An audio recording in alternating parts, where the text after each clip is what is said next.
हम हिंदुस्तान हैं। नमस्कार, आपके साथ हूं मैं राजीव शर्मा।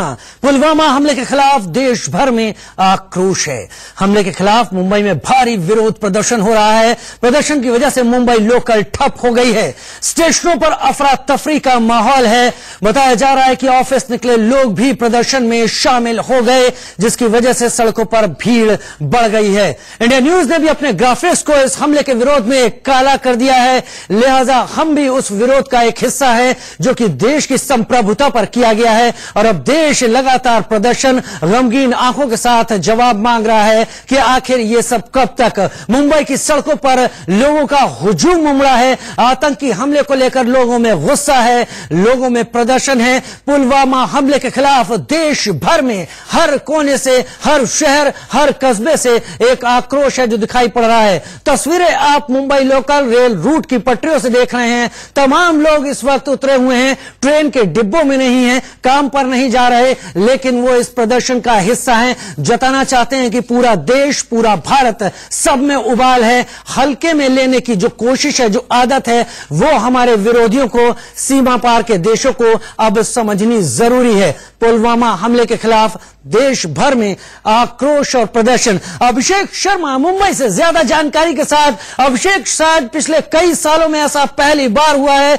जब मुंबई की लोकल ट्रेन जो कि लाइफलाइन कही जाती है उसमें नहीं है, रेल की पटरियों पर है, रेल के किनारे है, प्लेटफॉर्म पर है, हर कहीं है, सफर नहीं कर रहा है, विरोध कर रहा है। अभिषेक, बिल्कुल राजीव, सही कहा आपने कि बिल्कुल हमेशा हमने देखा है कि ट्रेन के पटरियों पर लगभग अगर कहीं विरोध होता है तो कहीं पॉलिटिकल विरोध होता हमने देखा है। लेकिन अब पहली बार सही करें, मुंबई की तस्वीरें हम देख रहे हैं जो देश के जवानों के लिए आज मुंबई कर और लोग पटरी पर उतरे हुए हैं और इस तरीके से लगातार भारी विरोध कर रहे हैं। आपको बता दो, पिछले करीबन 4.5 घंटे से मुंबई की जो लाइफ लाइन कही जाती है वो लगभग ठप है।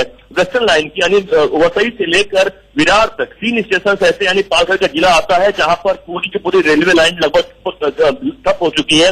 लगातार जो लोग हैं वो पटरियों पर उतर रहे हैं, दुकानें बंद करा रहे हैं, यानी जितने भी इस एरिया में है पूरी तरीके से बंद का माहौल आज देखने को मिल रहा है। और इनका गुस्सा साफ है कि जिस तरीके से पुलवामा में जो हमारे जवान शहीद हुए हैं उनकी समर्थन में कहीं यह लग रहा है पाकिस्तान के विरोध में लगातार पाकिस्तान के विरोधी नारेबाजी लग रही है और लगातार सरकार से मांग की जा रही है कि जल्द से जल्द ऐसे जो भी लोगों ने कार्रवाई की उन पर कड़ी कार्रवाई की, तब जाकर कम से कम इनका आक्रोश थमेगा। लेकिन यह सिलसिला बता दो पिछले 4.5 घंटे से लगातार मुंबई, नालासोपारा, वसई और विरार इन 3 स्टेशनों पर लगातार चल रहा है। लगातार लोग पटरियों पर उतर रहे हैं, लगातार ट्रेन रोक रहे हैं और लगातार पुलिस भारी संख्या में मौजूद है ताकि जल्द से इन्हें हटाया जाए, लेकिन वो हटने का नाम नहीं रहा है। पुलिस भी चूंकि माहौल ऐसा है, समझ सकते हैं, तो पुलिस भी संयम से काम कर रही है। लेकिन लगातार लोगों का जो गुस्सा है वो पहली बार देख रहे हैं। जवानों के लिए लोग रोड पर, सड़कों पर उतर के आज वह ट्रेनें और बसें या फिर कहे दुकानें सभी एरिया बंद कराने पर तुले हुए हैं। कहते हैं अभिषेक, मुंबई कभी रुकता नहीं है, लेकिन आज मुंबई रुका है देश के उन वीर जवानों के लिए जिन्होंने शहादत दी है इस देश के लिए। और वो लोकल में नहीं है, भीड़ में नहीं है, सड़कों पे नहीं है, रेल की पटरियों पर प्रदर्शन कर रहा है। उसको ऑफिस की टाइमिंग का ख्याल नहीं है, लेकिन उसे इस बात का ख्याल है कि आज उसको देश के साथ खड़ा होना है। आप नजर बनाए रखें, आपके पास आगे भी हम आते रहेंगे। और अजय बिसारिया इस वक्त भारत के हाई कमिश्नर जो पाकिस्तान में है, जिन्हें वापस बुलाया गया है, वो इस वक्त नॉर्थ ब्लॉक में पहुंचे हैं। होम मिनिस्ट्री, गृह मंत्रालय की तरफ से उन्हें बुलाया गया है तमाम हालात पर उनसे चर्चा के लिए। और इस वक्त आप तस्वीरों में अजय बिसारिया, भारत के हाई कमिश्नर जो कि पाकिस्तान में है, उन्हें वापस बुलाया गया है। सरकार के साथ, होम मिनिस्ट्री के साथ तमाम वार्तालाप, जरूरी बातचीत के लिए। और तस्वीरों में आपको अजय बिसारिया इस वक्त दिखाई पड़ रहे हैं, भारत के हाई कमिश्नर जो कि दिल्ली आए हैं सरकार के साथ, गृह मंत्री के साथ, होम मिनिस्ट्री के साथ इस पूरे मुद्दे पर बातचीत के लिए।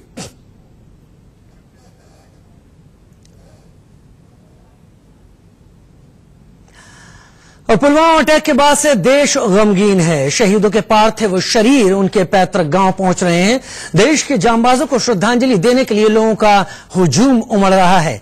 लोग नम आंखों से शहीदों को श्रद्धांजलि दे रहे हैं। 4 तस्वीरें हम आपको इस वक्त दिखा रहे हैं। आगरा, शामली, चंदौली और वाराणसी, ये चारों जगह उत्तर प्रदेश से हैं। और इन जगहों पर देश के वो वीर सपूत इन जगहों से आते हैं जिन्होंने पुलवामा अटैक में अपनी शहादत दी है, देश के लिए अपने को न्योछावर कर दिया है।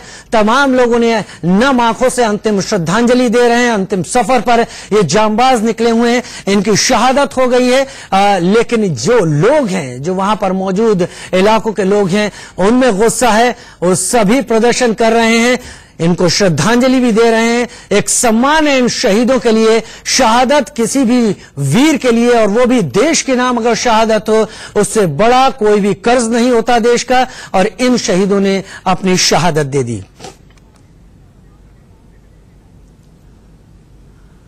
और ये 4 तस्वीरें आपके टीवी स्क्रीन पर पुलवामा आतंकी हमले में शहीद हुए सीआरपीएफ के जवान मोहनलाल रतूड़ी का पार्थिव शरीर देहरादून पहुंचा। इस दौरान उनके घर में अंतिम दर्शन के लिए जन सैलाब उमड़ पड़ा।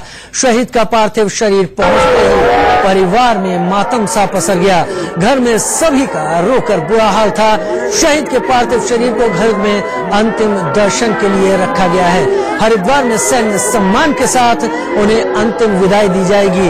एक शहीद जिसने देश के लिए अपनी जान न्यौछावर कर दी, तिरंगा में लिपटकर उसका पार्थिव शरीर वापस उसके घर पहुंचा है। और इलाके के तमाम लोग, तमाम उनके साथी, तमाम वर्दीधारी लोग इस शहीद को अंतिम सफर पर सलामी देने के लिए मौजूद हैं। तस्वीरें आप मोहनलाल रतूड़ी, शहीद मोहनलाल रतूड़ी के निवास स्थान से देख पा रहे हैं।